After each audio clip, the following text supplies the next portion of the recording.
वीरांगना वीरमती देवगिरी नरेश के प्रधान सेनापति की कन्या थी।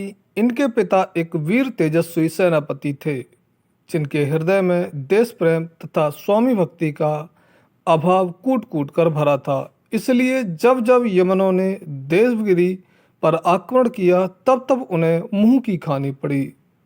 14वीं शताब्दी में देवगिरी पर यादवों का राज्य था। वहां के राजा रामदेव यादव पर अलाउद्दीन खिलजी ने चढ़ाई की थी। भारत विजय पर निकला खिलजी मेवाड़, गुजरात आदि के रास्ते सभी हिंदू राजा फतेह कर संपूर्ण भारत पर विजय प्राप्त करने का ख्वाब देख रहा था। इस राह में सबसे बड़ा रोड़ा कोई था तो वह उस समय भारतवर्ष का महानतम हिंदू शाही क्षेत्रीय यादव राजवंश का देवगिरी साम्राज्य था।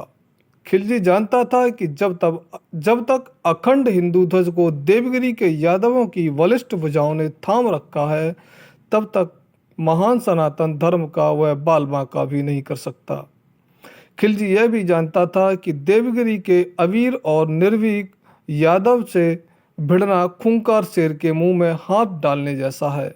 इसलिए खिलजी यादवों से नफरत भी करता था, क्योंकि जब उसने गुजरात पर चढ़ाई की थी तो वहां के एक छोटी सी रियासत के सूर्यवंशी राजा कर्ण सिंह को परास्त कर उनकी सुंदर रानी और सुपुत्री पर बुरी नजर डाली थी। राजा कर्ण सिंह कुशल अपनी रानी और पुत्री को लेकर उस समय हिंद के सबसे ताकतवर क्षत्रिय हिंदू शासक देवगिरी नरेश महाराजा रामदेव यादव की शरण में चले गए और सारी व्यथा बताई।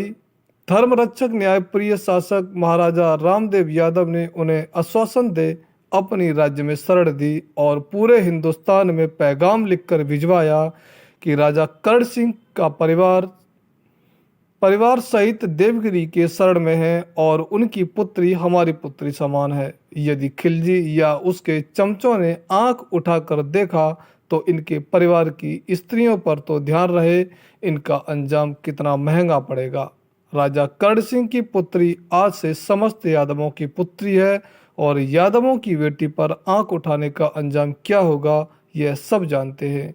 इस पैगाम के बाद अलाउद्दीन खिलजी क्रोधित हो गया और उसने कूटनीति का सहारा लेकर महाराजा रामदेव के पास संधि का प्रस्ताव करने के लिए संदेश भेजा। किंतु सच्चे यदुवंशी क्षत्रिय अधर्मी दुश्मनों के संधि और उनकी गुलामी करने से अच्छा युद्ध में हंसते हंसते मर जाना अधिक उत्तम मानते हैं। इसके बाद महाराज रामदेव यादव ने अलाउद्दीन खिलजी को बहुत ही कड़ा उत्तर दिया, जिसके बाद अलाउद्दीन खिलजी अपनी विशाल सेना के साथ देवगिरी पर चढ़ाई करने लगा।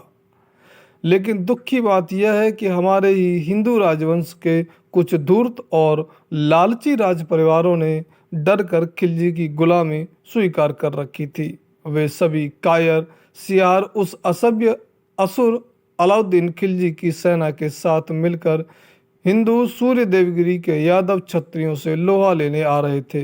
लेकिन देवगिरी के यादव सैनिकों की शक्ति के सामने खिलजी और उनकी नापाक भारी सेना टिक नहीं सकी। अलाउद्दीन के बहुत से सैनिक मारे गए थे।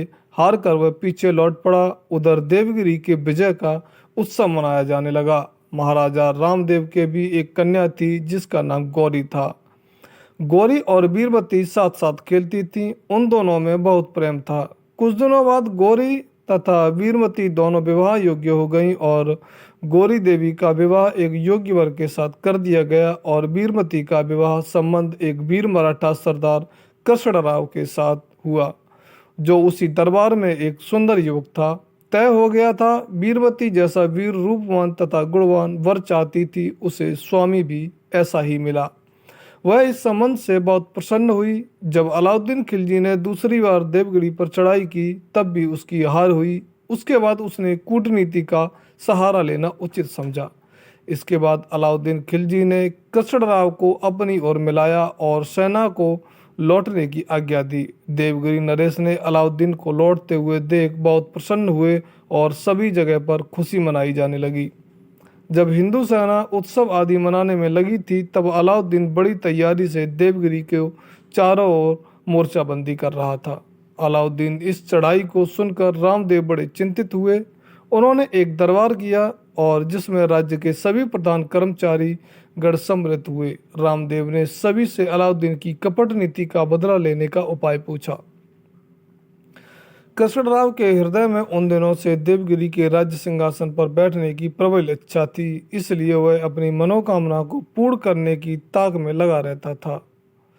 सबने अपना अपना सुझाव दिया, परंतु कृष्णराव ने सर्वप्रथम किसी गुप्तचर को भेजकर शत्रु का भेद लेने का ही परामर्श दिया और यह विचार सबने स्वीकार किया और कृष्णराव पर ही यह भार सौंपा गया। कृष्णराव अपनी मनोकामना की सिद्धि की इच्छा अवसर देख रहा था। मन ही मन वह बहुत प्रसन्न हुआ और शत्रु की सेना में जा मिलने की तैयारी करने लगा। वीरांगना वीरमती कृष्णराव के मन के भाव को पहले से ही समझ गई थी, इसीलिए इतनी प्रसन्नता से उसे तैयार होते हुए देख वीरमती के हृदय में संदेह उत्पन्न हो गया।